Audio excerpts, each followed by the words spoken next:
Iya, Bebe. Assalamualaikum warahmatullahi wabarakatuh, teman-teman. Selamat pagi. Waalaikumsalam Pagi, warahmatullahi waalaikumsalam wabarakatuh. warahmatullahi. Ya, Bismillahirrahmanirrahim. Ya, alhamdulillah. Terima kasih untuk divisi training Pro Khalifah ya. Dari Pak Bambang, terus juga Bu Eli tentunya yang sudah memberikan kesempatan saya untuk mencoba sharing apa yang saya lakukan di sosial media. Dan tentunya saya juga berterima kasih kepada leader saya yang selalu support dari detik pertama saya ada di Prudensial Syariah sampai detik ini juga ya, tidak pernah dilepaskan. Jadi selalu ada supportnya dan kami rasakan sangat luar biasa ya. Terima kasih juga untuk tentunya spouse saya ya, Siti Hairunisa yang hari ini juga ada join ini, jadi nanti boleh diserang tanya juga ya dia. Nah, insya Allah saya akan coba sharing sesuai dengan requestnya Pak Bambang ya, yang katanya Pak Bambang ini mewakili teman-teman semua pengen tahu gimana sih caranya bikin konten yang saya lakukan gitu. Jadi sebetulnya Pak Bambang, kalau saya teman-teman semua senang banget nih hari ini bisa sharing sama teman-teman di Khalifah karena udah lama juga nih secara fisik saya nggak lihat ada nggak ketemu sama Teh Ovi ya, terus sekarang bisa lihat meskipun secara virtual. Hai Teh Ovi. Ini teman-teman bisa di on juga ya videonya ya Pak Bambang ya.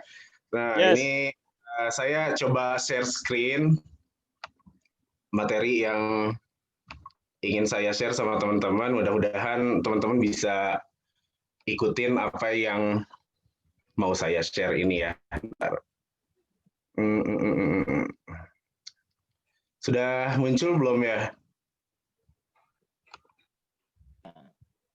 Sudah. Udah ya? Oke.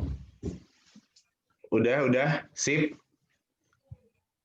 Nah, jadi saya pengen coba share tentang apa sih proses penting untuk membuat konten asuransi di aplikasi Instagram. Karena kalau saya ingin ini lebih spesifik ya, kalau kita bicara tentang sosial medianya, itu tentu akan sangat luas. Tapi kalau kita ini spesifikasiin aja gitu ke Instagram, teman-teman.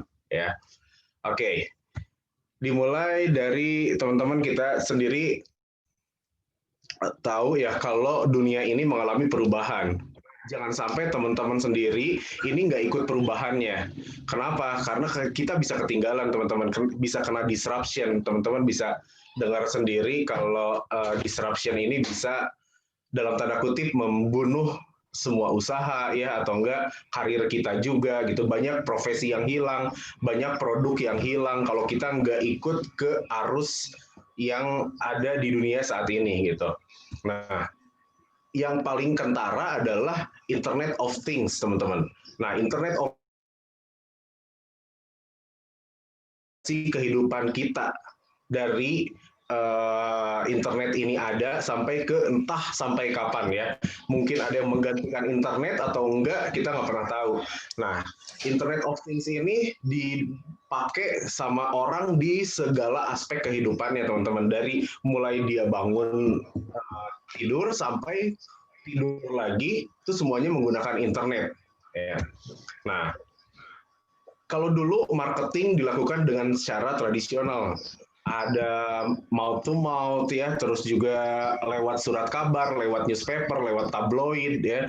Teman-teman juga dulu kan lihat iklan carinya di koran gitu ya, ada di Pikiran Rakyat atau di Kompas gitu. Teman-teman lihat nih yang jual rumah ada di mana gitu ya, di Cianjur bagian mana. Tapi kalau sekarang mungkin udah jarang yang lihat iklannya dari koran gitu. Terus lewat radio juga ya, itu teman-teman bisa rasakan pada saat kita ada di tradisional marketing ya, TV juga. Nah, kalau sekarang tuh semuanya serba digital, teman-teman ya, semuanya ada di internet ya.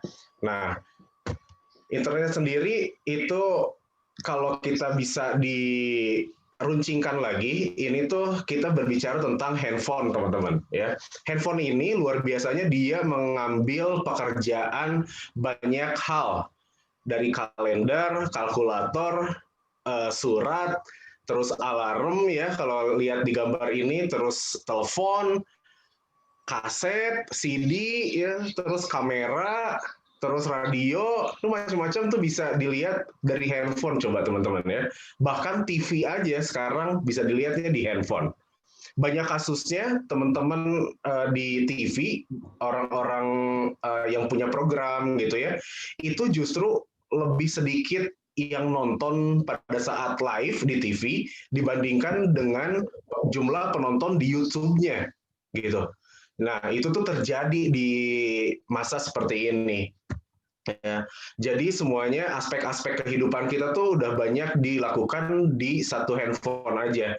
Bayangkan teman-teman, kalau dulu desktop kita ya, meja kerja kita tuh biasanya penuh dengan hal-hal perintilan seperti ini gitu. Nah, sekarang itu tuh semua bisa diringkas, semuanya ada di handphone. Kalau kita mau lihat lokasi, biasanya kita taruh globe gitu ya, globe dunia, atlas gitu. Kalau sekarang kan nggak perlu, kita tinggal ada Google Maps di handphone, beres ya. Terus foto-foto disimpan di meja kerja, kalau sekarang tinggal lihat Instagram. Itu adalah perubahan-perubahan yang disadari atau tidak disadari sama kita, itu terjadi di kehidupan kita sekarang. Nah, banyak teman-teman gimana sih penetrasinya Januari 2020 teman-teman. Nah kalau sekarang itu katanya naiknya lumayan signifikan karena saat pandemi itu orang-orang banyak yang switch on ke dunia digital gitu ya. Tapi data ini memang reportnya tahunan kalau yang saya dapatkan di Hootsuite ini. Nah, di Indonesia itu media sosial yang berkembang atau at least di Januari 2020 apa sih? Ya yang pertama YouTube, teman-teman. Terus yang kedua ada WhatsApp, yang ketiga Facebook tetap kokoh ya di posisi atas. Nah, lalu ada Instagram juga. Nah, kalau saya boleh dapat bocoran sih teman-teman, yang naik lagi di sosial media tahun 2020 adalah TikTok, teman-teman. Ya, TikTok itu naik banget meskipun belum ngalahin Instagram. Nah, tapi TikTok ini juga bisa jadi salah satu alternatif untuk teman-teman di masa depan menggunakan si sosial media TikTok ini. Nah, gimana sih growth-nya di Indonesia dari 2019 ke 2020. Nah, teman-teman bisa lihat sendiri ya, total populasinya nambah juga, terus juga koneksinya memang ditambah juga. Ini kan ada peranan juga dari pemerintah, dari swasta untuk menambahkan koneksi yang tadinya mungkin cakupannya sampai mana, sekarang lebih diperluas lagi ya karena aksesnya juga lebih bagus. Terus juga infrastruktur lebih bagus. Ini juga jadi menjangkaunya lebih luas lagi. Lalu di Indonesia itu mobile phone connection-nya, internet user-nya itu selalu nambah teman-teman ya. Ini data per Januari. Lalu ada juga, nah penting juga diketahui sama teman-teman, jadi kalau di Indonesia itu orang-orang terkoneksi dengan internet itu paling sedikit 7 jam 59 menit ya, taruhlah 8 jam gitu. Nah, dari 8 jam itu teman-teman, orang Indonesia menghabiskan di sosial media itu 3,5 jam. Dari 8 jam dipakai untuk sosial media 3,5 jam, teman-teman. Jadi 3,5 jam itu khusus sama orang Indonesia itu dipakai untuk sosial media. Bahkan banyak karakternya atau kebiasaan orang Indonesia itu, apalagi orang-orang yang masih muda ya, itu tuh emang gak lihat apa-apa lagi di handphone, ya memang sosial media yang dia buka, udah tutup lagi gitu, ya kan? Nah, terus kenapa sih kita harus terkoneksi di sosial media, teman-teman? Nah, menurut teman-teman,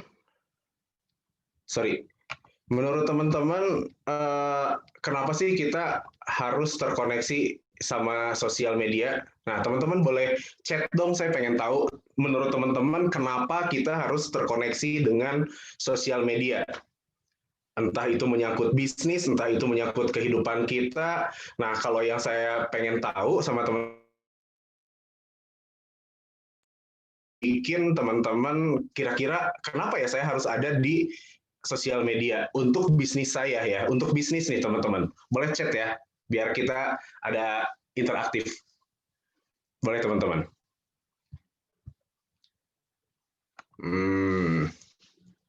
Eksis, mantap. Pak Luki betul. Terus siapa lagi? Boleh di chat. Teh Ovi asik ngechat,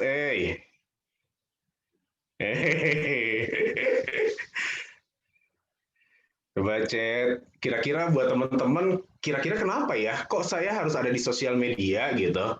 Kenapa harus terkoneksi dengan sosial media ya bisnis saya? Toh bisnis saya juga bisa ketemu sama orang, nggak perlu pakai internet gitu.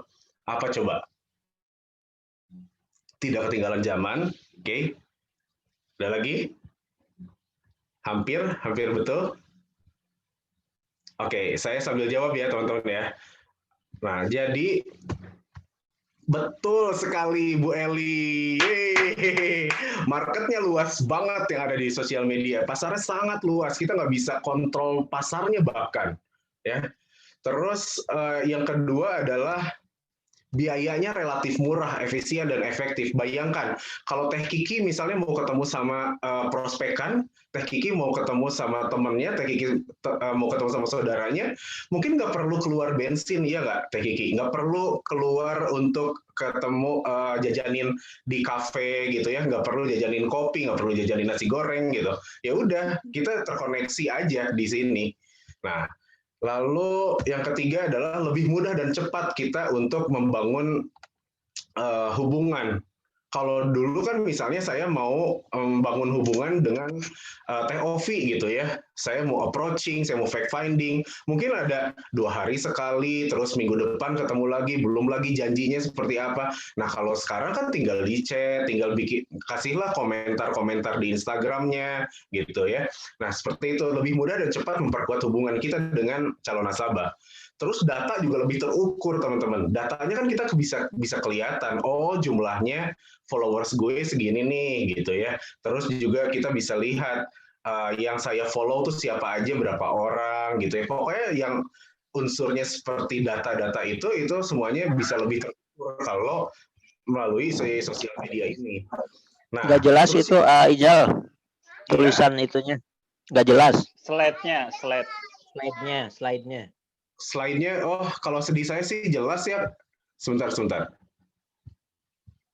Soalnya kita mau capture juga. Nanti di-share Pak Bambang kalau ini. Sebentar ya. Kalau di yang lain sama juga nggak jelas? Ya, tulisannya. Oh, berarti dari kakak aja itu ya? Sebentar ya. Boleh, Pak. Sebentar. Boleh. Kak, I don't know why. Coba dari kakak.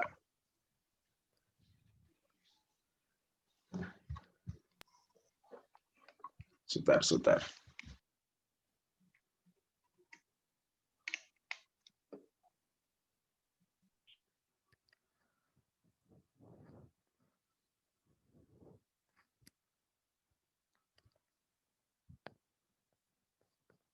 Sebentar, Pak, masih loading ininya.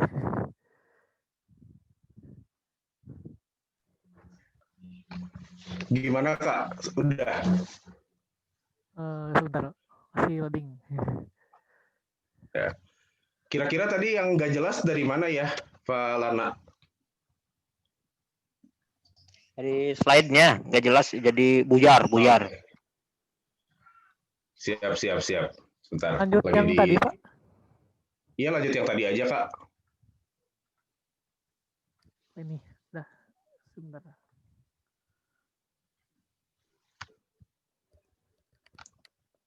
Sekarang jelas? Sekarang jelas? Ya, jelas. Oh, baik. Siap. Next, Kak. Next. Ya, oke.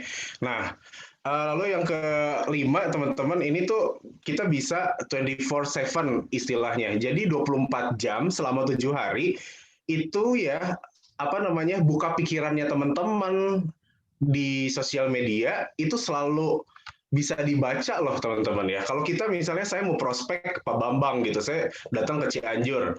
Nah, saya ceritain nih 2 jam gitu ya, atau enggak setengah jam gitu kita ngobrol-ngobrol gitu, Pak, dibuka pikirannya.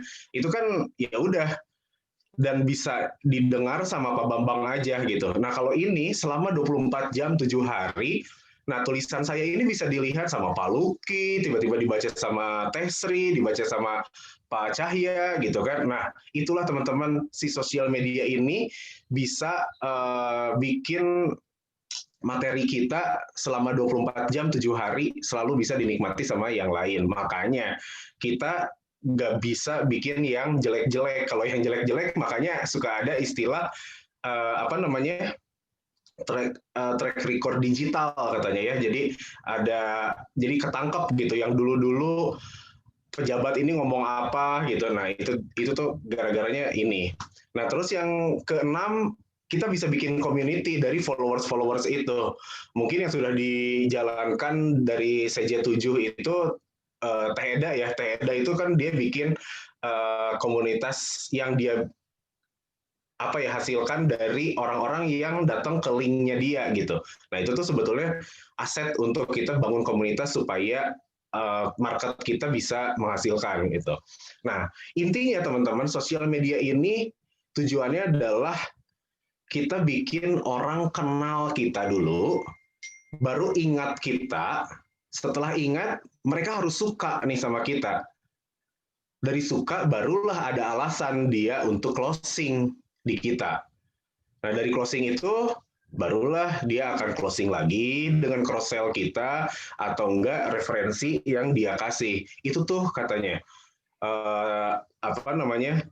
Instagramnya bagus gitu, dia terpercaya, bla bla bla bla bla bla. Mungkin dia akan mereferensikan ke tempat lain.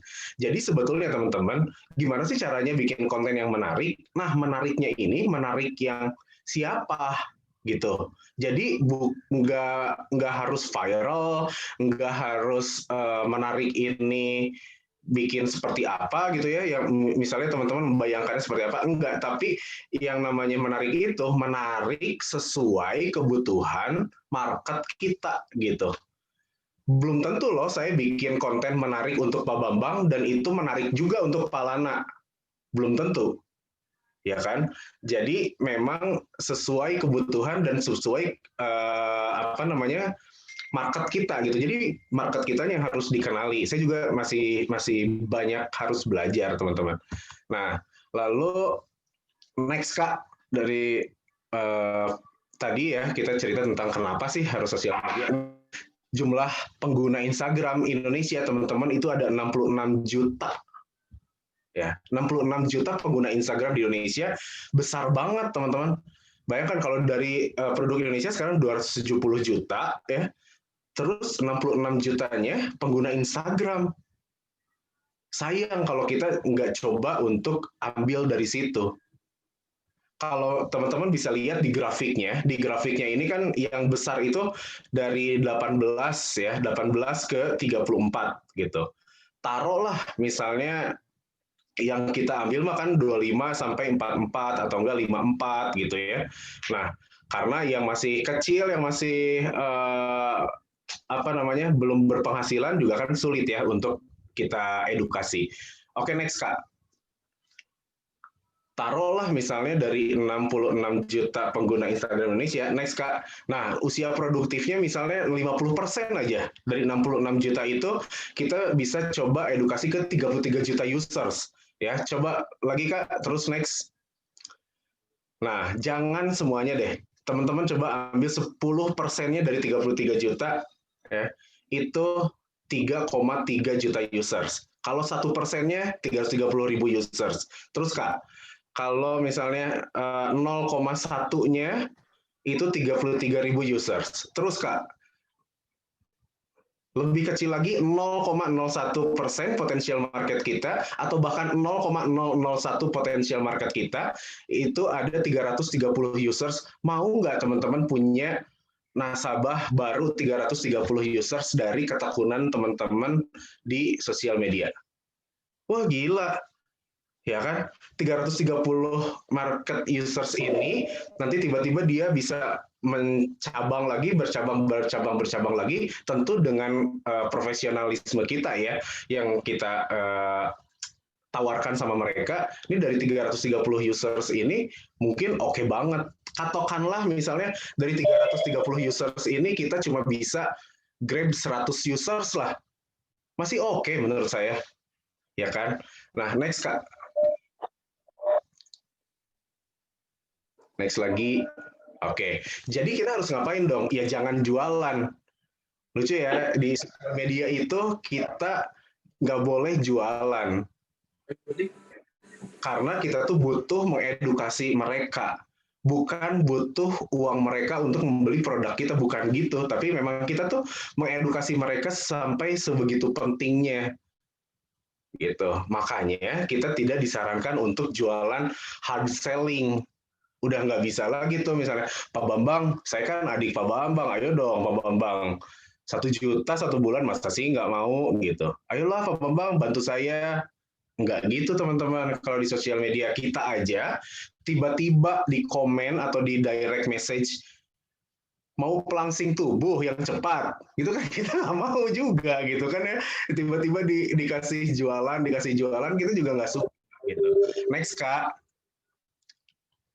Nah, lalu, apa sih yang nggak boleh kita lakukan di sosial media? Next Kak. Yang pertama, akun kita tidak boleh dikunci, teman-teman. Itu sama kayak toko. Orang datang pada saat lihat profil kita, tiba-tiba dikunci. Males nggak sih? Males, teman-teman, ya. Karena kita nggak buka tokonya, gitu. Nah, yang kedua, posting-posting brosur, campaign perusahaan, itu juga dikurangi, teman-teman, karena ya menurut kita yang ada di Instagram itu, ya buat apa ya saya lihat misalnya mau lihat brosur campaign perusahaan, ya lebih baik daripada saya lihat brosurnya ada di Parisman, mending saya lebih yang terpercaya prudensialnya. Jadi si brosur atau campaign dari perusahaan itu Parisman kemas lagi dengan gaya Parisman, dengan bahasa Parisman, supaya followersnya juga lebih ngerti, lebih ngeh apa sih Parisman tuh mau menyampaikan apa. Ini loh sebetulnya cashback yang mau saya sampaikan. Tapi kalau dengan promonya dari perusahaan, itu nggak menarik buat mereka. Gitu. Yang ketiga, repost konten milik orang lain tanpa izin. Jadi teman-teman kalau mau repost konten punya orang lain, itu minta izin dulu dan tunggu sampai pemilik konten itu membalas dengan mempersilahkan, ya.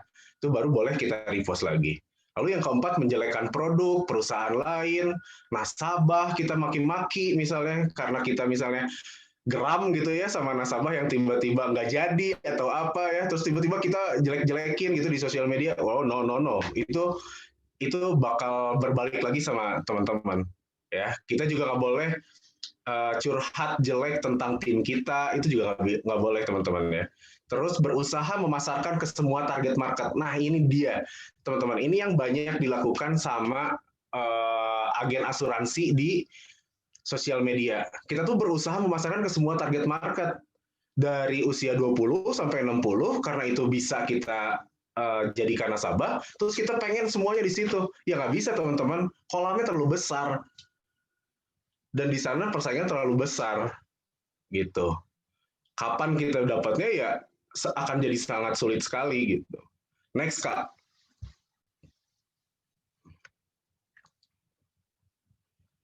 Oh iya, posting konten story di feed tanpa editing ini juga mudah-mudahan sih kalau teman-teman yang di Khalifah nggak ada ya. Tapi ini tanpa editing kan ukurannya aja udah beda gitu. Tiba-tiba di posting aja udah mah nggak enakeun ya kelihatannya.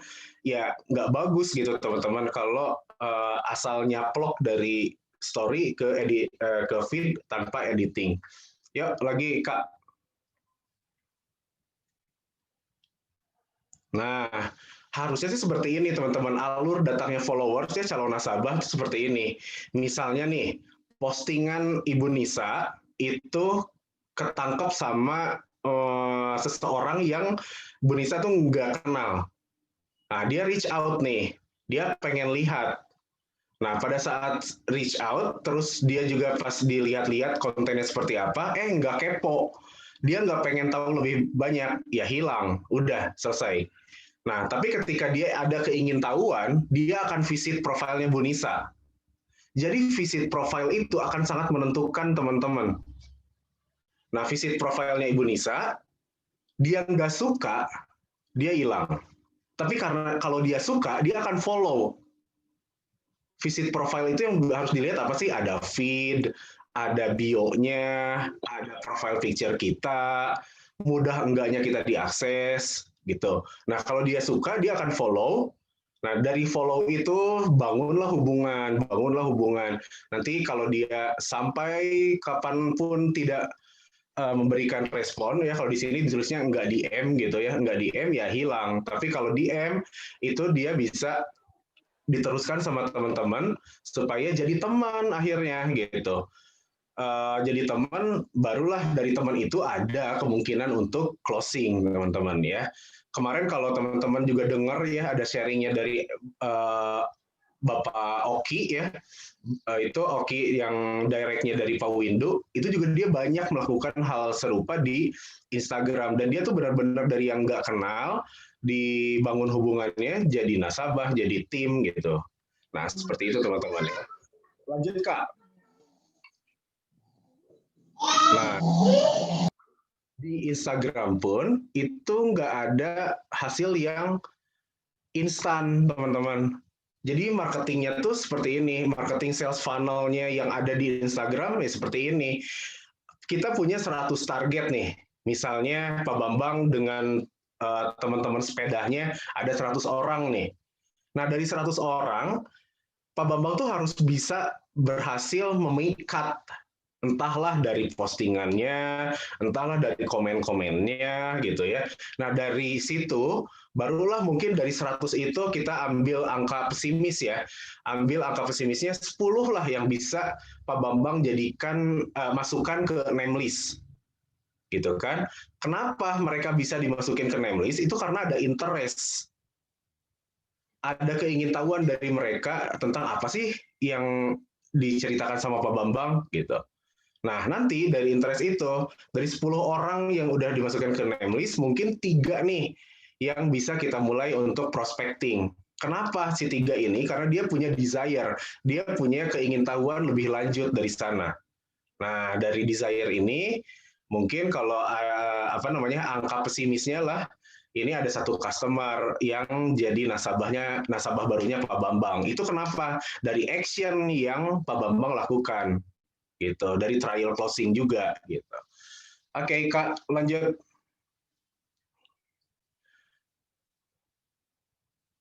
Nah, jadi intinya tuh seperti ini teman-teman ya.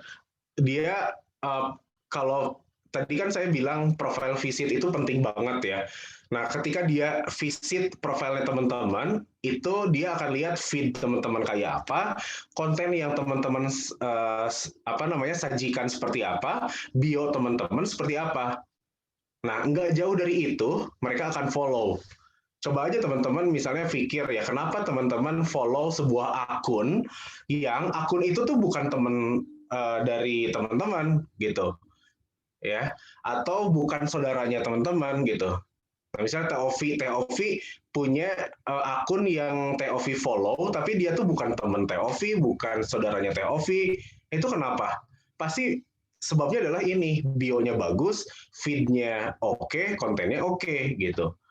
Nah, kayak kita mau follow selebgram, kan nggak semuanya selebgram kita follow. Selebgram yang saya follow belum tentu di-follow juga sama Pak Cahya, gitu. Ya kan? Karena ada yang saya lihat di akun tersebut dengan Pak Cahya lihat di akun tersebut juga beda pandangannya gitu. Lanjut Kak. Nah, intinya sih kita harus tahu gitu sama market kita tuh apa sih yang biasanya dia bicarakan, apa sih yang biasanya mereka pikirkan, apa yang mereka rasakan, apa yang mereka lakukan gitu. Nah, dari situ biasanya kita bisa coba meraba-raba, coba memperhatikan apa ya kira-kira yang bisa kita post kontennya gitu. Lanjut, Kak. Nah, terus teman-teman hafal ya, kalau di Instagram itu ada feed, ada story. Di mana kalau feed itu adalah yang langsung dari home itu dilihat ya teman-teman. Kalau story, teman-teman tahu lah ya, mungkin yang bulat-bulat di atas itu teman-teman ya. Nah, apa sih bedanya feed dengan story? Boleh, Kak?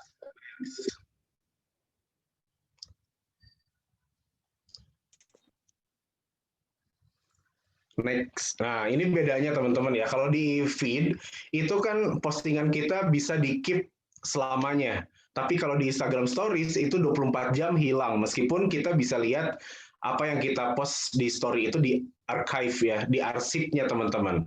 Terus biasanya kalau yang di feed ini memang udah hasil hasil dikonsep sama yang pemilik akunnya. Udah dengan tujuan tertentu, mereka bikin strategi macam-macam ya, tujuannya apa, misinya apa gitu, dan udah dikurasi juga foto-fotonya seperti apa. Tapi kalau yang stories ini lebih ke momentum, lebih ke spontanitas gitu, karena dia tahu 24 jam pun dia ini akan hilang gitu. Nah, terus perbedaan yang lebih kentara lagi, kalau feed itu dia kan lebih punya potensi untuk menjangkau orang-orang baru. Tapi kalau stories itu kan kita kayak ngemanjain followers kita gitu teman-teman. Gitu. Jadi kalau followersnya, karena kan kenapa Instagram Stories itu yang paling mungkin melihat story kita ya adalah orang-orang yang follow kita gitu. Kalau mau nambahin orang lihat story kita ya mungkin hashtagnya, terus lokasinya gitu ya, atau profile kita udah terkenal banget gitu.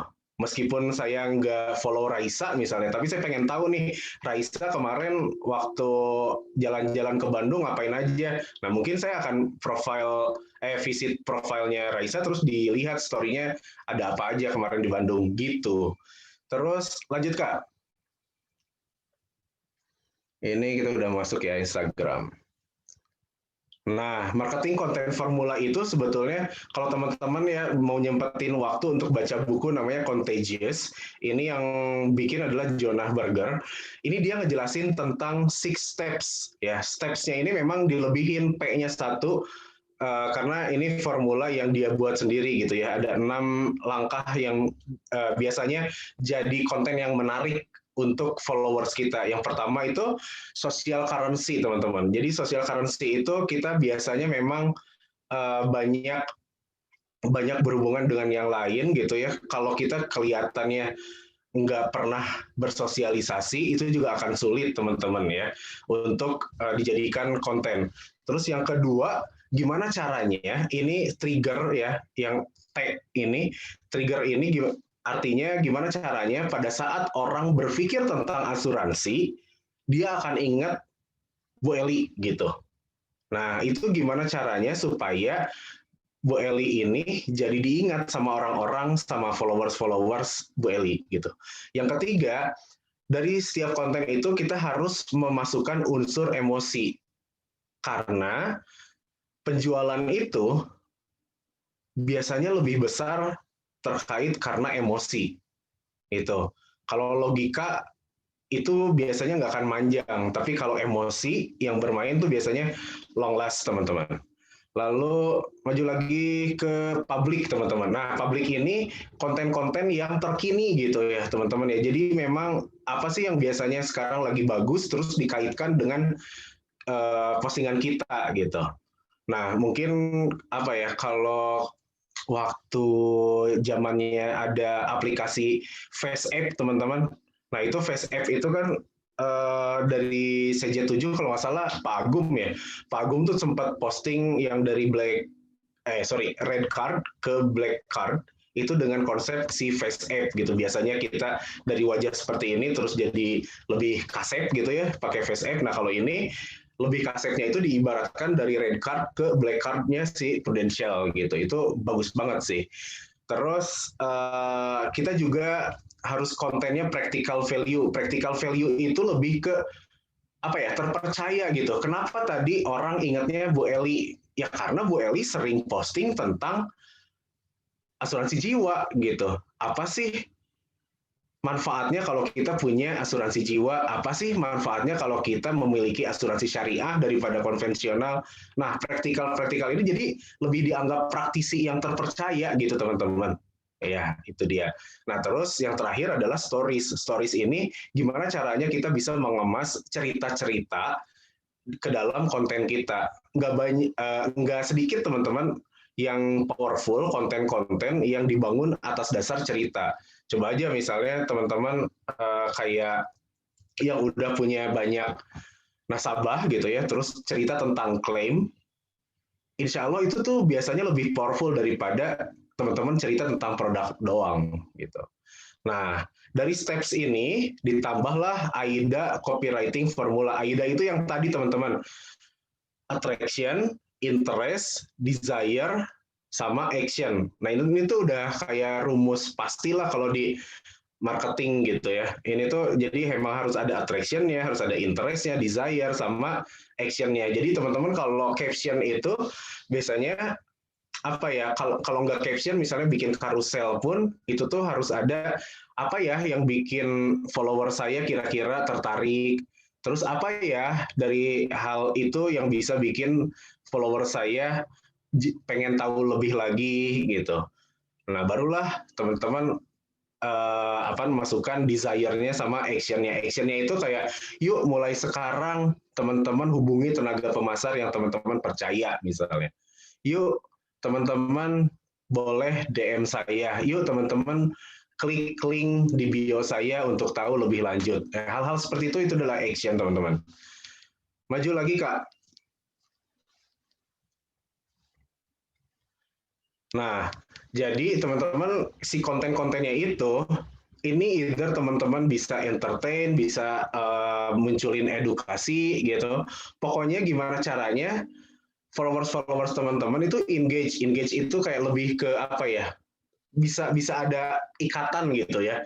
Oh, saya tuh follow Dokter Jati karena dia mengedukasi gitu. Oh, saya tuh follow Ibu Maya karena entertain gitu. Nah, hal-hal seperti itu tuh dia membentuk karakter kita, ya kan? Karena calon nasabah, followers itu akan memilih kita dari karakter kita, dari kompetensi kita gitu. Karakter kita dilihat nih, si Ijal ini menyenangkan nggak gitu. Seru nggak ya kalau saya telepon untuk ngobrolin asuransi? Nah, kompetensinya gimana nih? Oke nggak gitu. Nah, barulah kalau karakternya oke, kompetensinya oke, based on educate dan entertain yang kita lakukan di sosial media, barulah kita mungkin akan jadi pilihannya mereka. Gitu. Maju lagi, Kak. Nah, sebelum kita bikin, wah kok gini ya, Kak? Sorry, teman-teman. Hah? Dari sana? Nah, tulisannya kok gini? Nggak kebaca di kakak mungkin ya? Ya, kayak. Sebentar, teman-teman. Kalau di, ya iyalah ya, di teman-teman juga sama nggak kelihatan. Sebentar. Saya sebutin aja, teman-teman. Ganti fontnya dulu. Iya, kayaknya gitu ya. Sebentar. Kakak mau ganti dulu. Sebentar.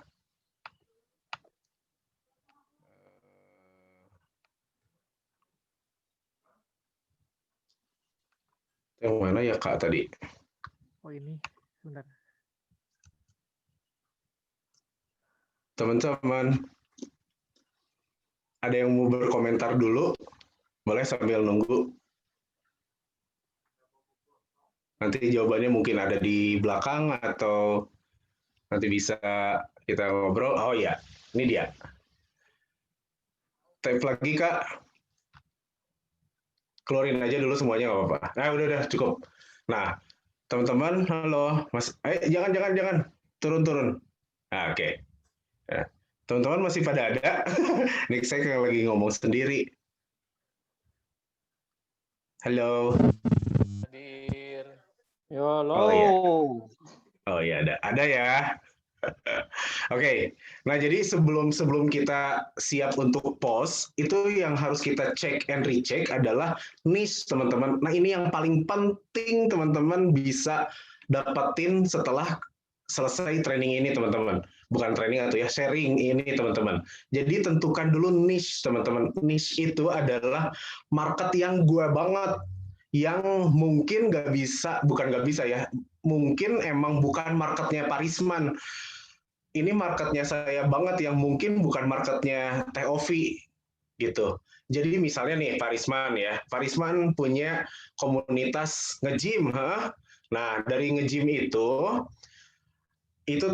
kan marketnya Parisman tuh, Parisman. Misalnya katakanlah 50 orang, nih ada teman-teman gym gitu ya. Aredun si tangannya teh ya, pokoknya 200 kilo ge hayu gitu ya. Nah, dari si market 50 orang itu, Parisman tuh harus tahu kebutuhan mereka tuh apa sih gitu.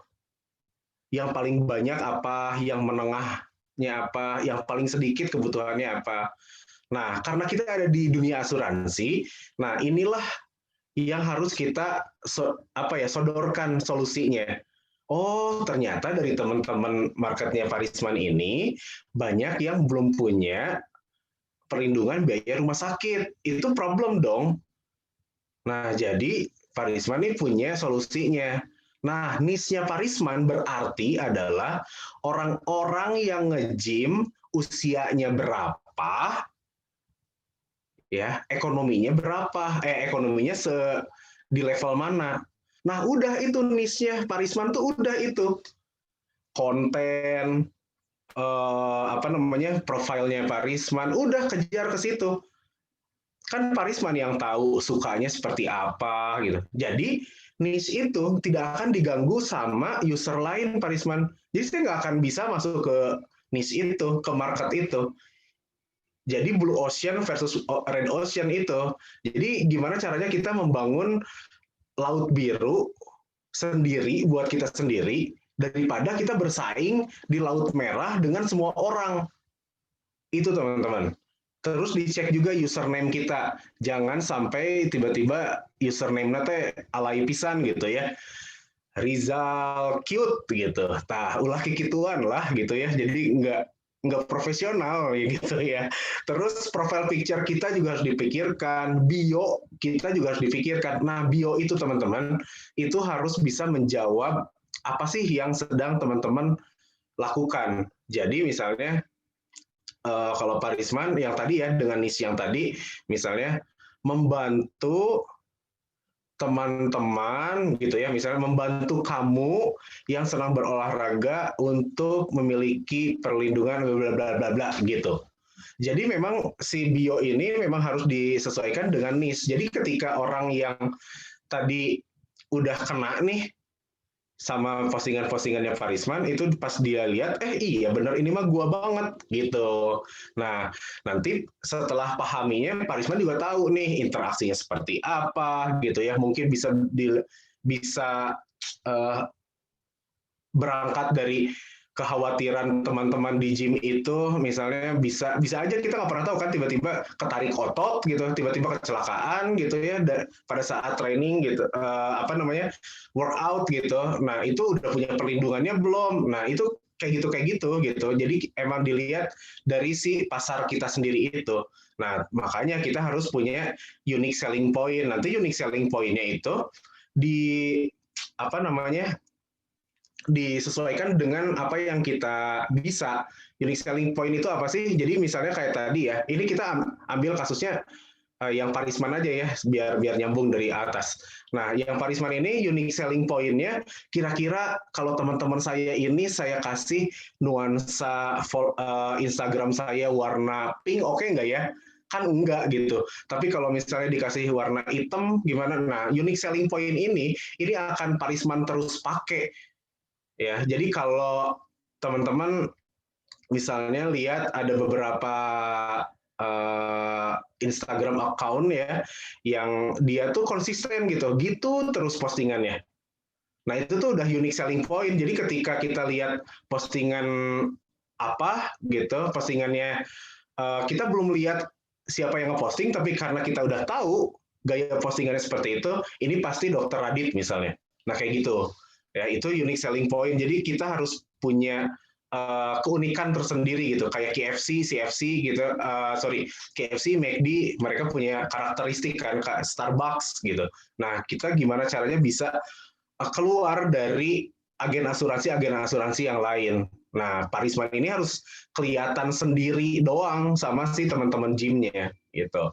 Nah, terus kita pikirkan juga konten goalnya apa. Jadi Pak Risman itu pada saat bikin yang tadi ketarik ya, cedera otot itu, kita kan nggak tahu ya, bisa nyampe puluhan juta, mungkin seratusan juta untuk pengobatannya gitu. Nah, Pak Risman itu goalnya bikin teman-temannya berpikir gitu bahwa kecelakaan itu bisa terjadi kapan aja dan di mana aja. Nah, dibikinlah plannya sama Pak Risman. Oke, saya bikin kontennya seperti ini, nanti tujuannya seperti ini. Nah, itu tuh balik lagi ke AIDA tadi, attraction-nya apa, interest-nya apa, desire-nya apa, action-nya apa. Nah, udah itu barulah teman-teman siap untuk ngepost kontennya. Segitunya loh teman-teman, bener loh bikin konten teh. Terus next Kak. Tapi apa namanya, worth to try. Nah sebetulnya apa sih bahan-bahan dari konten ini? Yang pertama teman-teman, topik headline teman-teman. Jadi kan kalau memang di kita ini mengedukasi ya, headline ini jadi penting banget. Itu attraction sama copywriting-nya harus bagus. Kenapa? Karena headline ini menentukan orang akan diem di postingan kita atau langsung scroll ke bawah. Kita cuma punya waktu 2 atau sampai 3 detik doang, teman-teman. Kalau enggak, orang akan lewat gitu aja. Nah, caranya gimana? Kita harus punya attraction yang bagus, copywriting yang bagus. 3 tips 3 tips melindungi teman-teman dari cedera misalnya. Nah, itu kan Pak Risman bisa bikin kontennya. Saya mah nggak bisa, tapi Pak Risman bisa gitu. Nah, itu kan kalau buat teman-teman yang nge-gym mah penting, ya nggak? Nah, attraction-nya kayak gitu. Si copywriting-nya juga yang bagus gitu. Nah, desainnya, gambarnya mau apa? Kira-kira kalau gambar ya orang yang cedera pada saat nge-gym kan nggak mungkin gambarnya tiba-tiba gambar Pak Risman lagi makan bakso gitu kan, itu nyambung gitu ya. Pokoknya gambar, warna, font, terus detail itu juga harus disesuaikan dengan si kontennya. Nah, caption juga penting teman-teman. Jadi itu urutannya seperti itu. Si headline dan desain itu kita cuma punya waktu 2 sampai 3 detik teman-teman, mau dilewat atau enggak sama orang. Nah, kalau nggak dilewat, artinya mereka stay, ini caption-nya juga yang oke. Harus ada AIDA tadi, ada attraction-nya dulu. Nah, misalnya attraction-nya, sering nggak sih teman-teman tiba-tiba cedera pada saat workout? Gitu. Itu attraction tuh.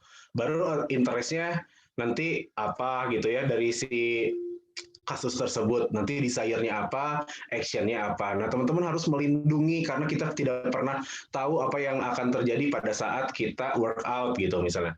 Yuk hubungi saya untuk info lebih lanjut. Nah, itu kan action gitu. Lanjut Kakak. Aduh, maaf ya ini kayaknya agak telat nih. Nah, terus ada copywriting strategi lagi Kak. Copywriting strategi ini ketika kita menulis dengan baik, kita akan menjual lebih banyak lagi. Yang pertama, balik lagi, understanding. Nah, teman-teman harus tahu followers kita tuh kayak apa. Biasanya bahasanya tuh apa, gitu ya. Terus juga yang dibutuhkan itu apa. Karena teman-teman ada di dalamnya. Kalaupun tidak ada di dalamnya, teman-teman harus mengerti apa kebutuhan niche market teman-teman. Nah, yang kedua adalah 85% ditentukan sama headline tadi ya. 2 sampai 3 detik teman-teman, kita cuma punya waktunya secepat itu. kita bisa di-scroll dengan mudahnya. Padahal kita tuh bikin kontennya sulit gitu, tapi berjuang banget, tapi ya bisa di-skip segitunya kalau headline kita nggak bagus. Lalu yang ketiga, jangan bikin pusing kata-kata, terus juga belibet gitu ya. Kata-katanya itu jangan pakai istilah link term, misalnya perut top, krisis benefit cover gitu. Jangan pakai kayak gitu. Perlu cinta pun ya jangan. Kalau pengen lebih dimengerti sama orang tuh ya perlindungan nafkah keluarga, perlindungan penghasilan, perlindungan biaya rumah sakit. Gitu teman-teman. Jadi kalau kata-katanya pengen kita dari kita sendiri, tapi nggak nyampe buat market, ya buat apa? Terus juga jangan belibet, udah ngomongin sampai mana tadi terus diulang lagi di awal gitu. Nah itu juga nggak boleh. Terus yang keempat tadi spesifik. Kalau kita lagi ngobrolin tadi otot yang cedera, ya udah itu aja. Jangan tiba-tiba ngomongin beban barbelnya, jadi meluas ke sana gitu. Pokoknya kalau udah tentang si cedera otot, ya udah cedera otot. Terus yang kelima, gunakan kata-kata ajaib marketing, teman-teman. Teman-teman bisa browsing, bisa googling untuk kata-kata ajaib marketing itu apa sih gitu.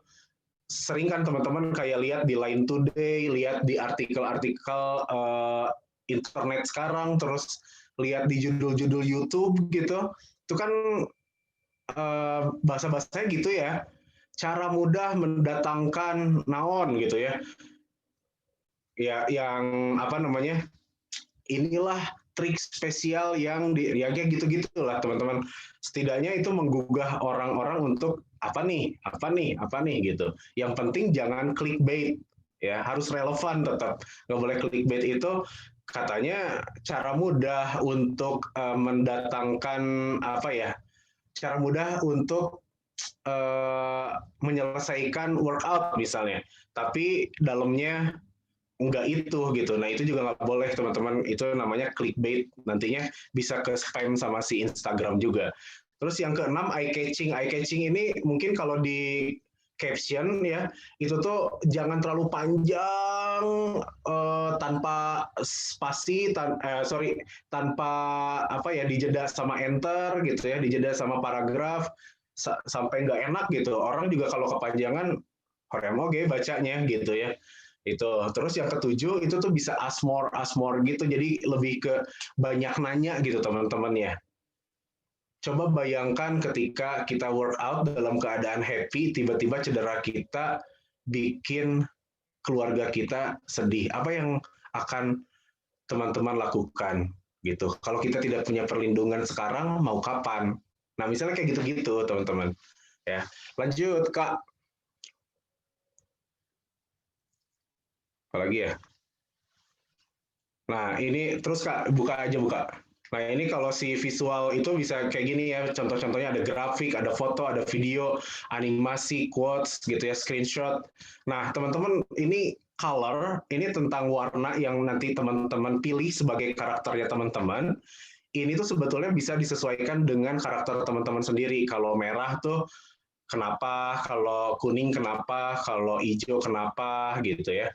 Terus fontnya juga teman-teman kalau mau pilih yang aman tuh bisa pilih yang serif, yang semua orang bisa baca gitu. Kalau handwritten itu kan belum tentu enak untuk dilihat gitu. Kalau semakin kecil kadang-kadang kita kayak harus lihatnya benar-benar gitu. Nah, terus yang ketiga adalah foto kita. Foto kita tuh harus relevan gitu. Harus relevan yang bisa memunculkan memunculkan kayak statement gitu. Statement kalau kita lihat gambarnya aja tuh udah kelihatan, oh ini tuh mau ngomongin ini ya gitu. Jadi jangan sampai si gambar tersebut malah bikin orang bingung. Nah, menurut teman-teman nih ya, kalau boleh saya tanya, boleh di chat, apa yang bikin fotonya yang di kanan bawah ini ya, menurut teman-teman yang tercipta sama teman-teman ini tuh fotonya terkesan apa sih gitu. Entah misalnya, ya menurut teman-teman apa sih yang didapat coba kalau lihat dari gambar itu teman-teman? Yang cowok bawa tas itu.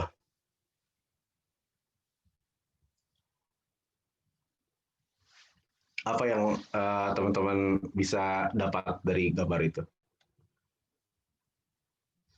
Oke, profesional. Pak Bambang. Ada lagi?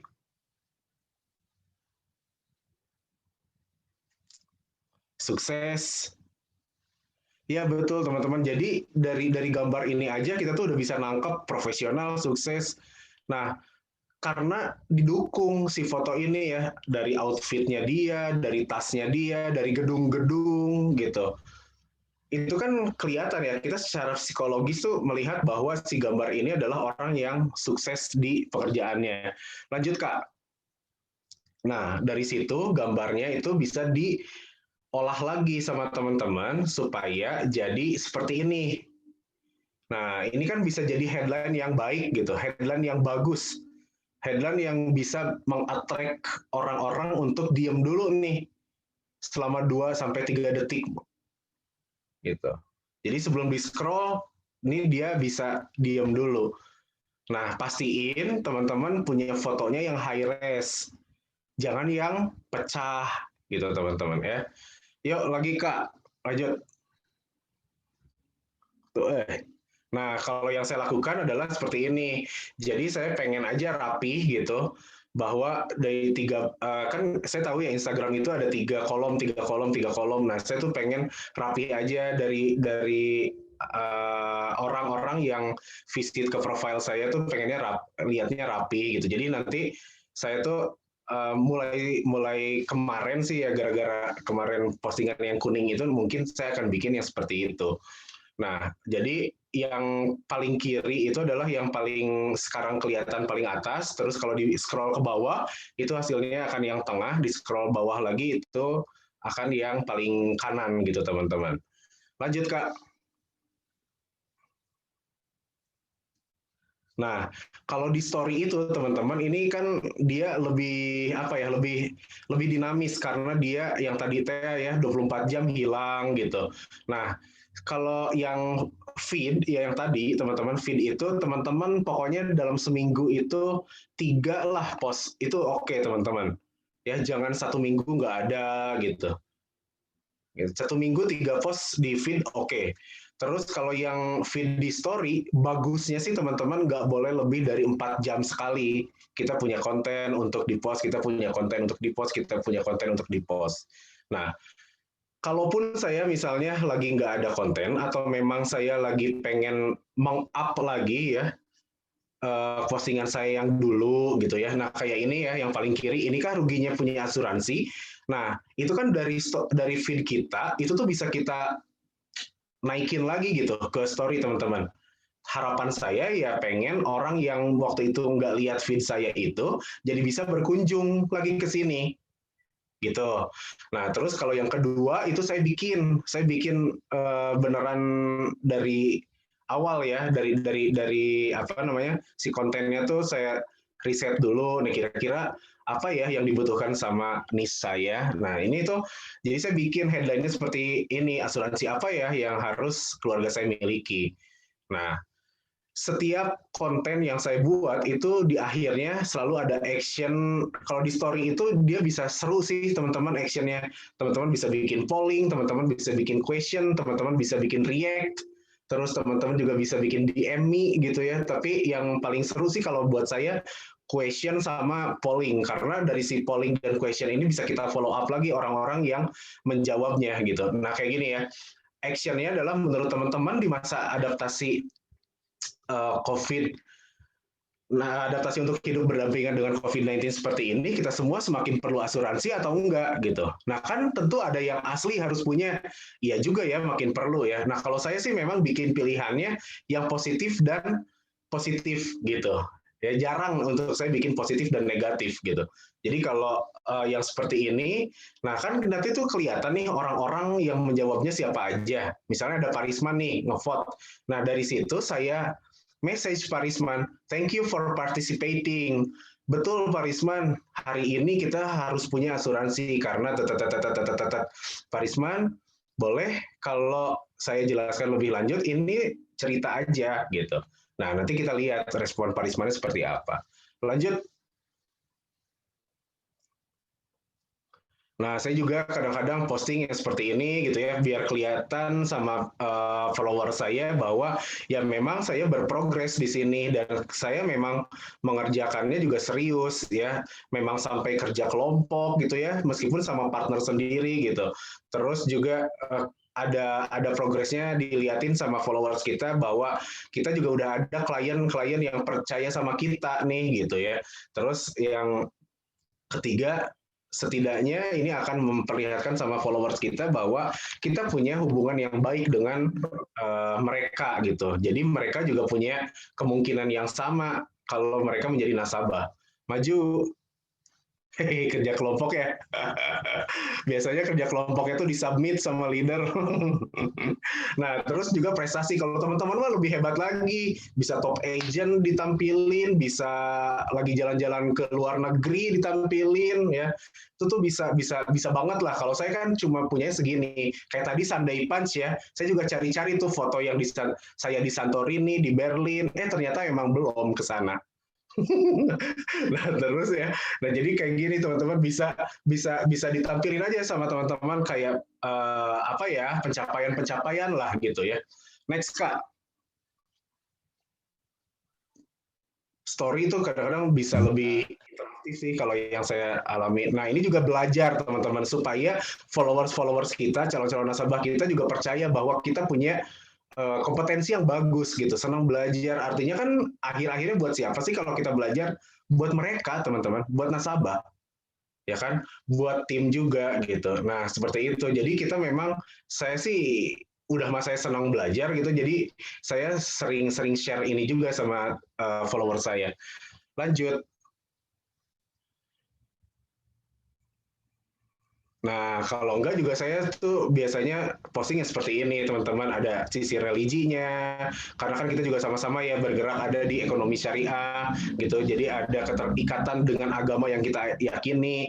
Terus yang di tengah itu, ini adalah action dari postingan saya. Jadi sebelumnya itu, di beberapa slide sebelumnya itu, jadi saya ada posting tentang financial lesson, jadi apa ya, pelajaran tentang keuangan yang kita dapatkan dari drakor si Itaewon Class ini teman-teman. Nah barulah di akhirnya baru saya coba iseng-iseng untuk melempar drakor apa lagi yang bagus untuk ditonton. Ternyata bagus, rame, dan dari situ ya kita juga biar interaksi gitu. Nah terus kalau yang ketiga itu ya saya juga suka lempar yang ocon-ocon gini supaya orang tuh ya, saya juga bisa heureuy gitu ya, saya juga bisa bercanda sama followers saya gitu, saya bisa heureuy juga sama calon nasabah saya. Maju lagi.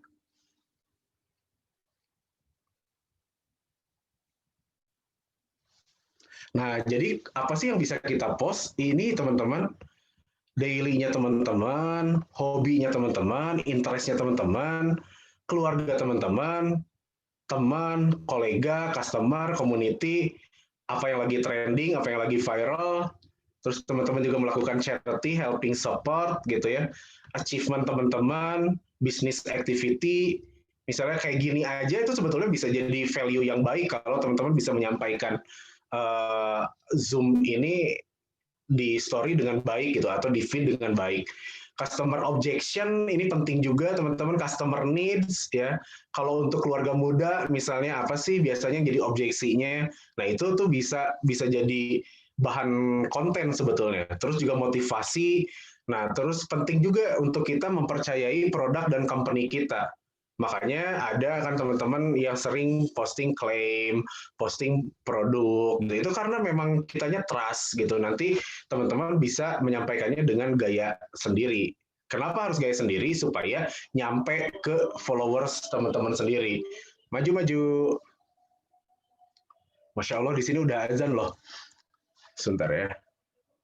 Nah, ini editing apps teman-teman, ini yang sering saya pakai kalau mau ngedit untuk konten. aplikasi-aplikasi ini yang sering saya pakai. Ada Canva, ada InShot untuk editing videonya, terus VS Code untuk editing foto, Unfold untuk pengemasannya, terus juga PixArt untuk editing foto juga atau ngasih ornamen, terus Snow juga, terus Storybit itu biasanya untuk ngasih audio lah gitu. Kayak kemarin saya pernah posting yang tentang saya posting Polis. Polis itu saya ceritain bahwa Polis ini punya seorang pengusaha usianya 32 tahun, pengen punya perlindungan nafkah keluarga senilai 1 miliar. Ini bisa didapatkan dengan harga 832.000 per bulan loh teman-teman. Nah itu tuh dari situ saya kasih audionya yang How Deep Is Your Love gitu. Jadi memang yang kalau bisa bikin mendukung ke si kontennya. Lalu maju. Siap Pak Bambang nanti di thread ya. Nah ini teman-teman ini bisa dilihat deh. Coba ini contoh-contoh ya. Nah dari yang Pak Gusnul pribadi ini teman-teman ini bisa memperlihatkan bahwa Pak Gusnul ini orang yang sangat menyenangkan gitu. Seru banget ya gitu. Dia bisa gila-gilaan seperti ini gitu kan. Ada banyak orang yang mungkin tertarik karena hal itu. Terus yang di tengah Mark Thompson Law, ya keren aja gitu bisa punya tim yang ya menurut saya sih kelihatannya ya capable gitu ya, profesional gitu. Gimana kalau orang lihat di temannya lah, misalnya temannya, saudaranya lihat kalau seorang Mark Thompson Law ini punya tim yang segini profesionalnya, akan meningkat trust-nya juga gitu ya. Nah, terus yang ketiga ini Clarissa Cassandria ini juga bagus postingan-postingannya. Ini dia sering bikin karusel edukasi-edukasi seperti ini. Ya kayak gini teman-teman, headline-nya itu investasi dulu atau asuransi dulu. Ini kan memang jadi sering jadi pertanyaan untuk keluarga-keluarga milenial saat ini gitu. Ya tentu mereka yang penasaran dia akan membuka lah postingan Clarissa Cassandria ini. Maju. Nah, ini yang tadi yang saya ceritain financial lessons dari movie Itaewon Class, ini disampaikan sama Uang Bijak, ini tuh jadi kayak lagi rame nih drakor-drakor di awal-awal pandemi, terus drakor doang, lewat doang, nggak oke nih. Gimana kalau kita cari hikmah dari drakor itu gitu. Nah, Uang Bijak ini dia bisa mengambil hikmah keuangan dari drakor tersebut. Nah, terus kalau yang tengah Helen Suharti, ini buat teman-teman yang senang selfie ya. Misalnya Teofi nih, Teofi kan senang ya selfie. Nah, Teofi bisa bikin kayak gini Teofi buat yang di tengah nih, bagus. Nah, jadi pakai foto sendiri, terus pakailah judulnya mau cerita tentang apa gitu.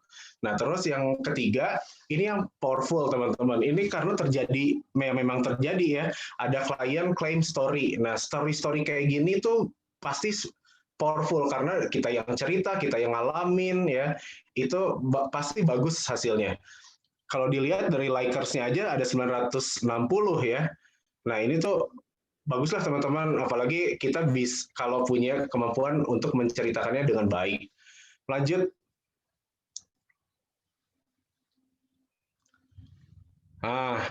Ini 3 postingan bagus menurut saya. Dan bisa jadi ini adalah postingan favorit saya di dunia asuransi.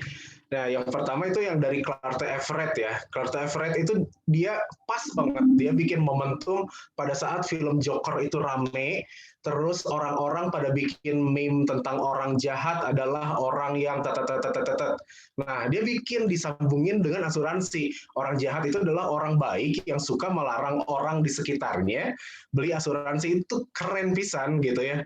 Itu keren banget, makanya si Clarte Everett ini memang dia jago banget sih untuk desain.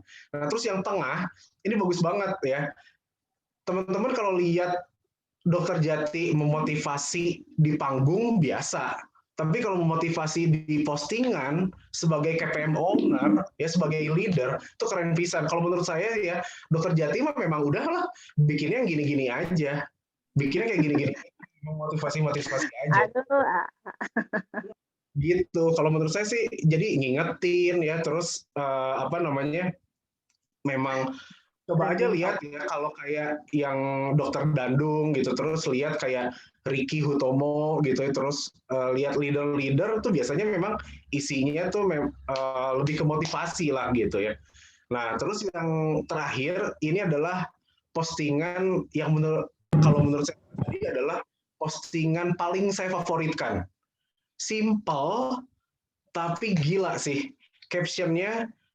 Jadi dia foto gini aja gitu sama anaknya, tapi dia bisa bikin asuransi buat orang tua atau asuransi buat anak, mana yang lebih penting. Gila sih kalau menurut saya, kayak simple tapi powerful gitu yang si Marcella Chandrayani ini. Maju lagi Kak. Nah, ini sih teman-teman nih boleh ya follow akun-akun ini.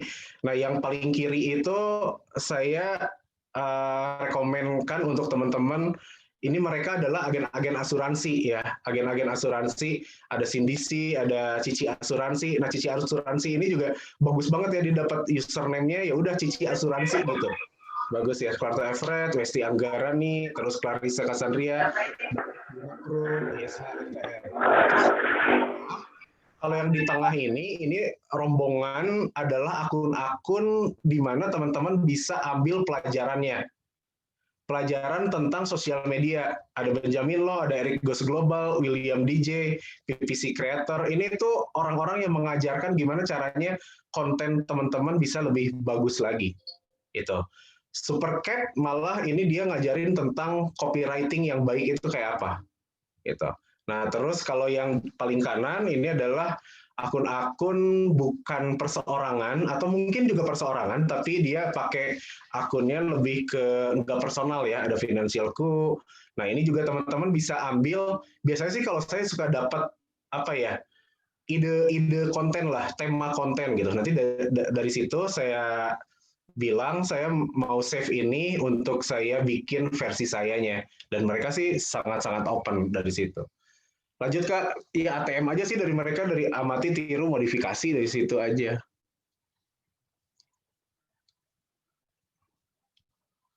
Nah, notes-nya teman-teman, ini notes-nya ya. Jadi teman-teman tetap harus educate, entertain.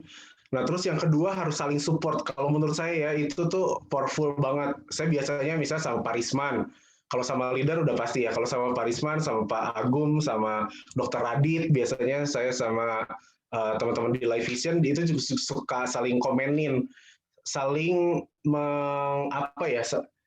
saling menguatkan bahwa postingannya itu begini loh. Misalnya Pak Risman lagi posting tentang harta waris misalnya. Nah, saya tuh bisa komen yang betul banget ya Pak. Kita nggak pernah tahu resiko bisa datang kapan aja. Kalau kita punya harta waris, setidaknya anak istri aman ya Pak, gitu. Pokoknya saling menguatkan, itu saling support. Terus jangan pernah kita posting yang negatif, teman-teman. Tetap harus positive vibes, sense of humor-nya juga harus ada. Terus perhatikan hashtag, relate nggak sama apa yang kita sampaikan. Jangan-jangan kalau tadi Pak Risman lagi posting cedera otot, tiba-tiba hashtagnya goes Cianjurnya tuh nyambung gitunya, naon gitu. Nah kayak gitu, itu juga hashtag harus diperhatiin. Terus algoritma Instagram nanti teman-teman juga bisa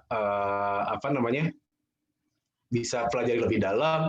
Terus konsisten teman-teman, ini sih yang harus kita lakukan tuh. Jadi memang yang tadi ya, misalnya di feed itu 1 minggu 3 post aja.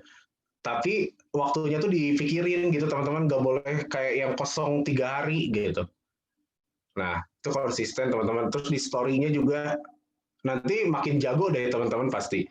Terus dengan strong relationship, kita tuh bakal jadi dipercaya sama calon nasabah, followers gitu. Nah, dari situ hasil-hasil konten kita bisa di-share ke FB kita, ke WhatsApp kita, ke macam-macam kanal-kanal lainnya lah gitu.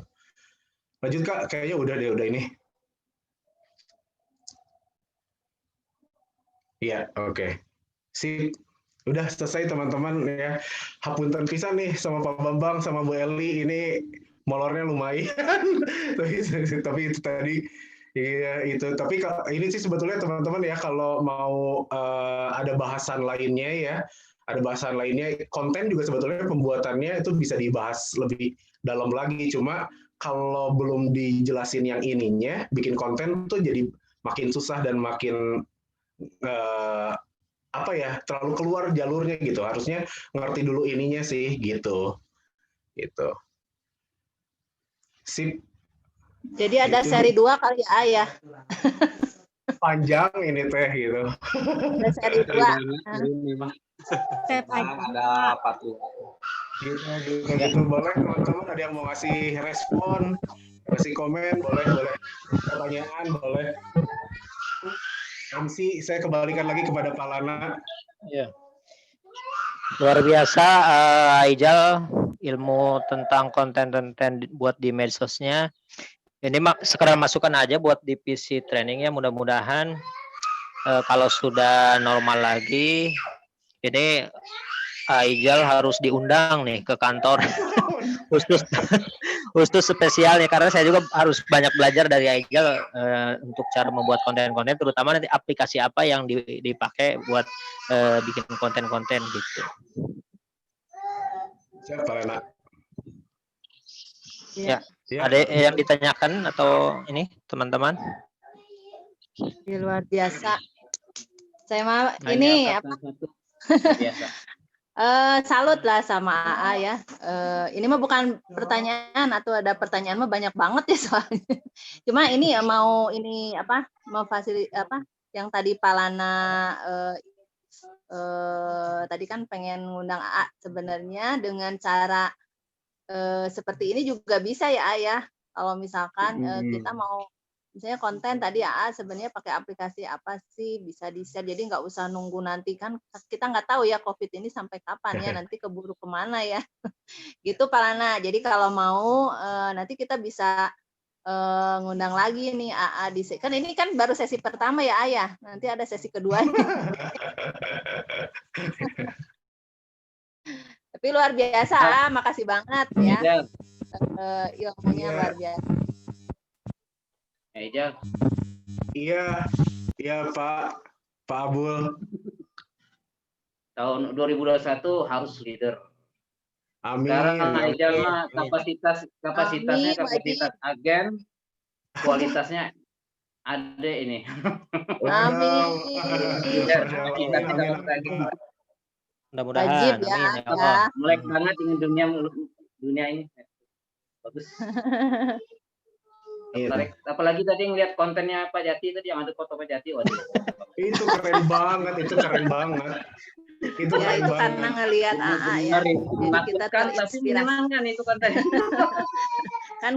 kan saya lihat nih kontennya pakai, kan biasanya kita pakai kontennya tuh foto-foto orang ya yang nggak kenal gitu kan. Sesekali pakai foto kita aja gitu kan, lihat kan Pak sama Teteh Dela ya, sama Ica, ya udahlah kita juga bikin. Tapi bikinnya jangan yang biasa, yang aneh gimana ya gitu kan, biar jadi pusat perhatian orang. Bagus, gitu. itu berarti kan attraction-nya udah dapat banget. Boleh ada yang mau ditanyakan, ada yang mau berkomentar. Pak Bambang, oh ya tadi Pak Bambang tuh nanya ya, apps apa yang paling sering dipakai? Itu sebetulnya apps itu tuh saya pakai semuanya. Tapi kalau mau yang paling mudah dan paling sederhana, ya mungkin teman-teman boleh install Canva sih. Udah dari situ Canva.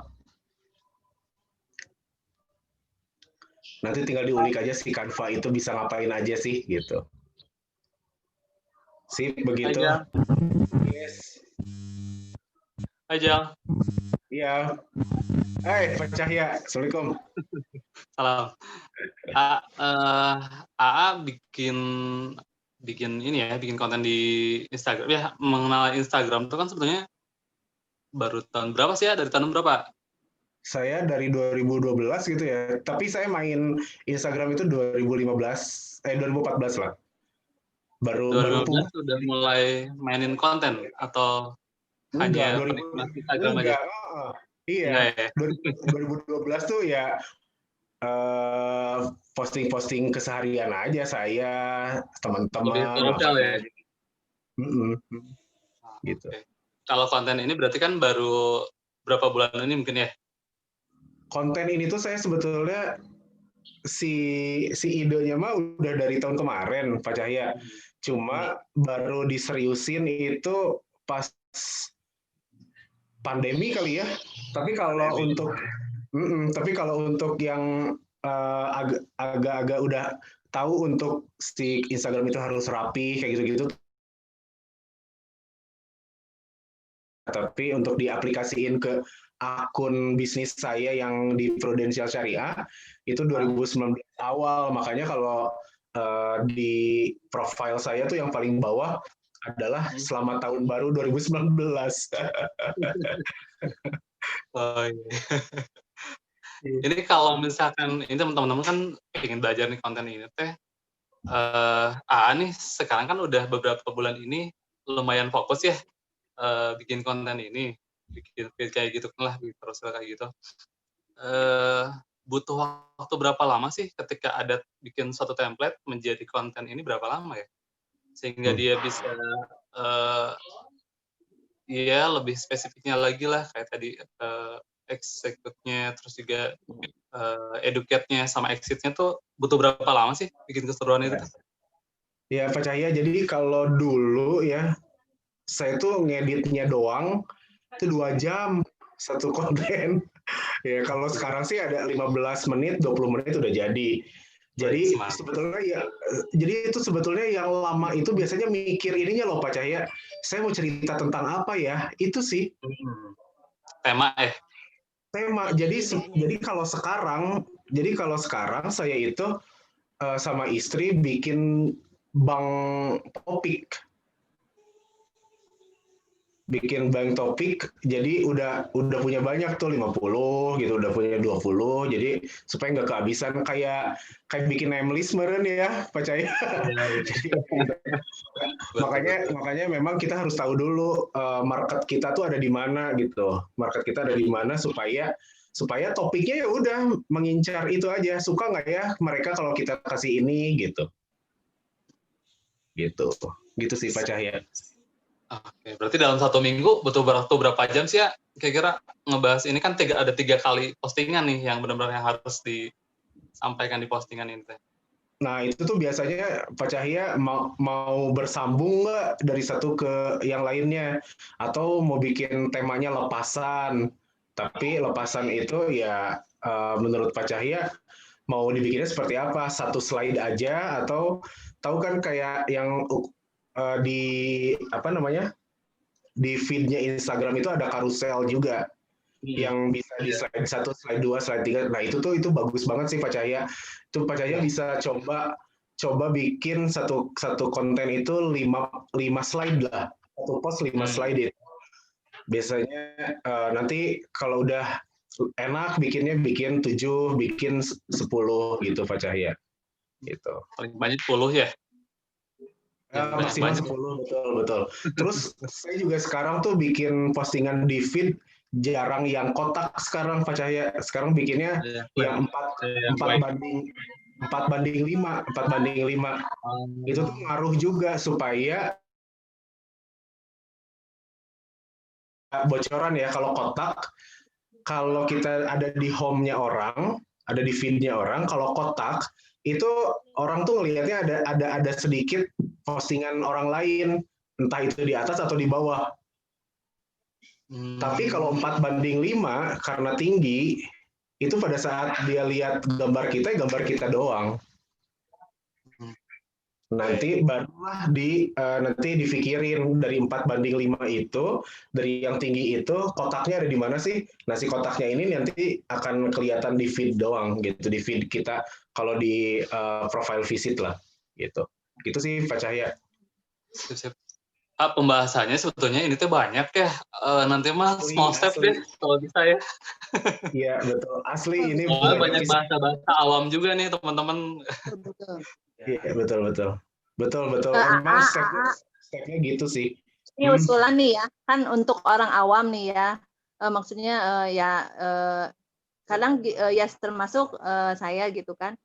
Kadang kan kita posting di Instagram ya konten-konten seperti itu kan ada tujuan mungkin ya. Nah tujuannya ini mungkin harapannya kan kalau misalkan agent dapat apa namanya, dapat closingan lah ya dari itu. Tapi kan sebenarnya nggak seperti itu ya, ya. Ini kan mungkin perlu waktu yang panjang gitu, dan itu mungkin perlu dikupas juga mungkin yang basicnya yang seperti itu. Terus tadi mengenai istilah-istilahnya, malum Cianjur, kami di Cianjur ya kadang-kadang kan suka belum paham gitu ya mengenai istilah-istilah seperti itu. Mungkin perlu benar yang kata Pak Cahya tadi, perlu apa namanya, ada lagi mungkin ya kelas lagi yang khusus mungkin ya, jangan di Sabtu mungkin atau gimana. Nantilah kita divisi training ya, kita ngobrol.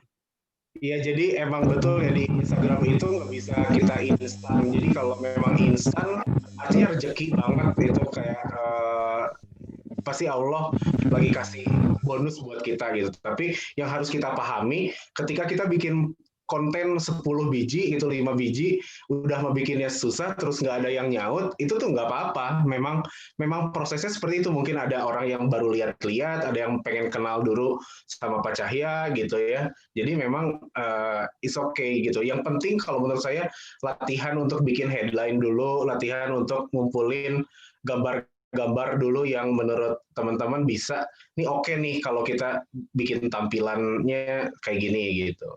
Terus tentuin warna juga oke, sambil kita belajar gitu. Itu sih kalau leader, jadi kenapa ada panjangnya itu karena ada marketing sales funnel tadi gitu, dari target jadi leads, dari leads jadi prospecting, dari prospecting nanti mungkin ada closingnya gitu. Itu terus jangan lupa juga sih, kalau saya sih ngerasainnya ya di sosial media ini kita juga harus proaktif sih. Ada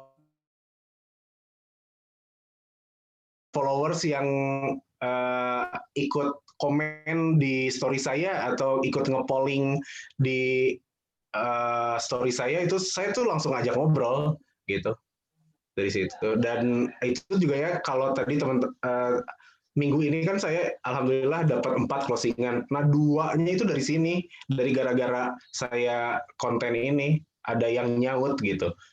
Bukan orang lain banget juga bukan, tapi kan kadang-kadang kita bikin konten itu memang tujuannya juga ke orang-orang yang kenal kita juga gitu kan, ada kan gitu. Jadi memang yang tadi misalnya saya ketemu Pak Risman terus saya nggak closing, Pak Risman tuh misalnya objection-nya adalah dia nggak yakin dengan keuangannya misalnya gitu. Nah saya tuh biasanya itu juga jadi konten saya, terus saya berharap Pak Risman tuh bisa baca gitu. Pak Risman mau tanya ya?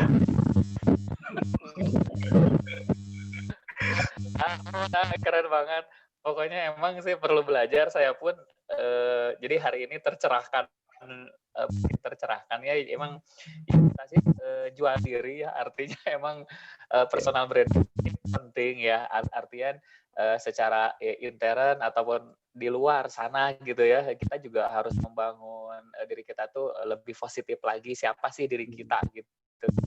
Nah jadi kita punya brand, untuk punya brand memang perlu waktu ya. Saya bikin konten itu dari kata-katanya, dari gambarnya, emang luar biasa. Kalau misalkan 1 minggu 3 postingan, wah riut bener, bikinnya luar biasa. Apanya nyarinya itu bener, luar cari kata-katanya yang pas, yang enak, yang gimana itu yang pas banget. Harus dilatih ya, memang karena ya, betul. Harus biasa. Yang kita kan salah satunya harus punya identitas nih. Jadi kalau misalkan kalau di Bu Arti ini, kayak Bu Arti itu kayak info ya, Islam Community, terus ada kalau Jessica itu Sablem ya, kayak gitu ya kayak. Nah jadi PR-nya kita belum punya namanya, bukan masuk NIS nggak. Nah itu nama kita teh udah ada ya mereknya atau ciri khasnya gitu ya. Ya jadi bisa dipakai buat semua ya. Kalau kemarin kan baru Pro Khalifah gitu ya. Nah itu bisa dipakai untuk semua. Ya salah satunya sih lagi nyari teh buat nama kita sendiri. Nah itu dari ada nggak buat masing-masing gitu, di caranya gitu, caranya. Nah itu caranya buat namanya sesuai dengan Oke. Iya Pak Risman, kalau untuk kendaraannya sendiri gitu ya, itu kan kita ada prudensial, terus juga Pro Khalifah kita bisa pakai banget gitu ya, si Pro Khalifah itu yang sebetulnya yang kalau saya dengar dari ceritanya Pak Risman ini, sebetulnya yang diperlukan sama Pak Risman itu adalah niche-nya Pak Risman gitu, memang marketnya Pak Risman, tagline-nya Pak Risman gitu, lebih brandingnya lah, personal brandingnya itu apa gitu. Kalau kayak Pak Risman datang waktu itu hadir kan sit in ya waktu Pak Oki sharing, Oki Pak Windu. Nah, sporty milenial syariah. Nah, kayak gitu-gitu loh. Nah, jadi Pak Risman tuh harus dapat itunya gitu. Itunya. Nah, nanti Pak Risman bisa bertapa ke Gunung Halu misalnya sama Bu Nelly gitu. Kira-kira naonnya gitu. Jadi yang memang yang tadi Pak Risman yang ini mah market gua banget gitu. Dan mungkin semakin orang nggak bisa menyentuh marketnya Pak Risman, itu makin bagus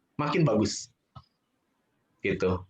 Yang memang jadi keunikan Pak Risman, misalnya Pak Ludi senang sepeda, Pak Bambang senang sepeda, ya udah makanya kenapa leader-leader di Jakarta juga banyak yang ikut komunitas Brompton supaya si niche marketnya tuh ke situ gitu, kayak gitulah Pak Risman gitu. Jadi memang yang udah Pak Risman suka, Pak Risman yang memang ada di dalamnya gitu. Makanya tadi saya nyontohin fitness meren gitu kan. Gitu. Pak Ijal. Bu Eli. Ya ini sebetulnya kalau lihat respon dari audien luar biasa ya. Berarti Ijal ini akan ada kelas lanjutan. Semoga ini Ijal untuk promosi jadi AAD karena udah berbagi ilmu. Ini mahal banget ya ilmu. Ya, mahal banget ilmunya. Ya, saya memahami ini semua orang mungkin sebenarnya pengen nanya terus, tapi ini duhur udah lewat gitu ya. Ijal juga mau sholat semuanya. Jadi insya Allah di PC Training nanti akan merumuskan kembali gitu ya jadwal training yang memang relevan dengan kebutuhan Khalifah gitu. Ya sekali lagi terima kasih AA, jazakallahu khairan. Tunggu penasaran teman-teman. Ya. Bagaimana Pak? Masukan ya bagaimana Pak? Untuk meeting leader, Ijal ini sebagai undangan lah katakan istilahnya. Waduh. Nggak apa-apa, undangan bukan undangan untuk mengisi acara di MLC gitu. Kita maaf ya Pak ya. Hanya ini masih banyak juga training. Untuk ini juga nanti kan untuk training Sabtu, MLC dan lain-lain itu step by step kita pengen benahin satu-satu gitu ya. Dan Aiza luar biasa, terima kasih banyak. Memang ini ilmu yang ditunggu-tunggu kita semua gitu ya. Oke, kalau gitu dikembalikan ke MC, Pak Lana silahkan. Oke, makasih. Ya, Pak Lana ya, ini buat yang pertama minta maaf sama divisi training karena molor ya waktunya. Terus yang kedua teman-teman ini untuk ngingetin teman-teman di sosial media itu yang menarik, jangan lupa yang menarik itu akan berbeda-beda dari kacamata setiap orang ya. Jadi teman-teman harus tahu dulu market teman-teman ada di mana. Itu ya. Terima kasih Pak Lana. Ya, terima kasih sharing untuk hari ini Ijal ya, mudah-mudahan bermanfaat. Kalau balas dengan kebaikan, mudah-mudahan balas dengan closing minggu ini lebih besar lagi. Amin ya Allah. Nah, sebelum saya tutup, saya mau ngasih pantun dulu buat teman-teman semuanya. Bunga mawar, bunga melati, cakep, indah dipandang di pagi hari. Saya Cakep. pamit undur diri. Jika rindu panggil saya lagi. Itu saja teman-teman dari saya. Hebat Lana. Mantap. Kita tutup dengan pembacaan Alhamdulillah. Alhamdulillahirabbil alamin. Itu saja, kurang lebihnya mohon maaf apabila ada kata-kata salah. Akhirul kalam. Wassalamualaikum warahmatullahi wabarakatuh.